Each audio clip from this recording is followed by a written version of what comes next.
नमस्कार दोस्तों बात करते हैं खेसारी लाल यादव के बारे में। दोस्तों हाल फिलहाल में खेसारी लाल यादव का बर्थडे था। दोस्तों आपने खेसारी लाल यादव के बर्थडे में हर किसी को देखा होगा, छोटे कलाकार से लेकर एकदम बड़े कलाकार तक आए थे और जो नहीं आ पाए थे वह खेसारी लाल यादव को सोशल मीडिया पे हार्दिक शुभकामनाएं उसके बर्थडे का दिया हुआ था। लेकिन दोस्तों आपने सभी को देखा होगा, लेकिन काजल राघवानी को ना आपने इसके बर्थडे में देखा होगा और न ही काजल राघवानी खेसारी लाल यादव को सोशल मीडिया पर बधाई या शुभकामनाएं दी।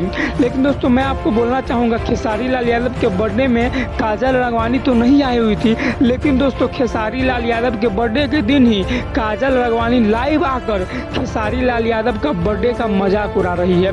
दोस्तों काजल राघवानी बोल रही है कि आज जिसका भी बर्थडे है उसको बर्थडे का ढेर सारा शुभकामनाएं, और भी दोस्तों बहुत बात बोली, आप खुद सुनिए।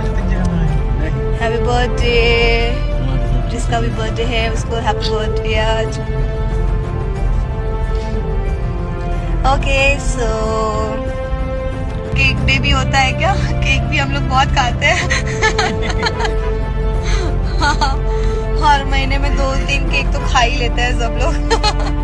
दोस्तों अब बात करते हैं पवन सिंह के भूतपूर्व मैनेजर दीपक सिंह के बारे में। दोस्तों दीपक सिंह भी खेसारी लाल यादव के बर्थडे में आए हुए थे।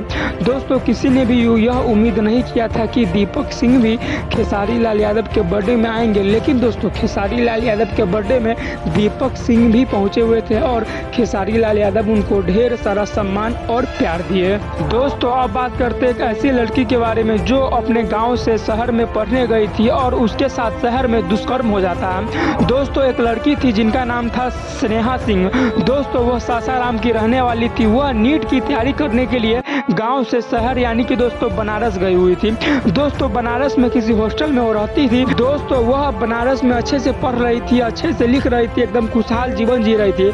लेकिन दोस्तों कुछ दिन बाद उनको किसी लड़के के द्वारा कर दिया जाता है और दोस्तों वह लड़की वहीं पे मर जाती है। अब दोस्तों उनको न्याय दिलाने वाला कोई नहीं है। दोस्तों मैं आप लोगों से उम्मीद करता हूं कि आप लोग इस वीडियो को ज़्यादा से ज़्यादा शेयर कीजिएगा ताकि सरकार उस पर एक्शन ले और जो भी वो गलत काम किए हैं सरकार उनको कड़ी से कड़ी सजा दे।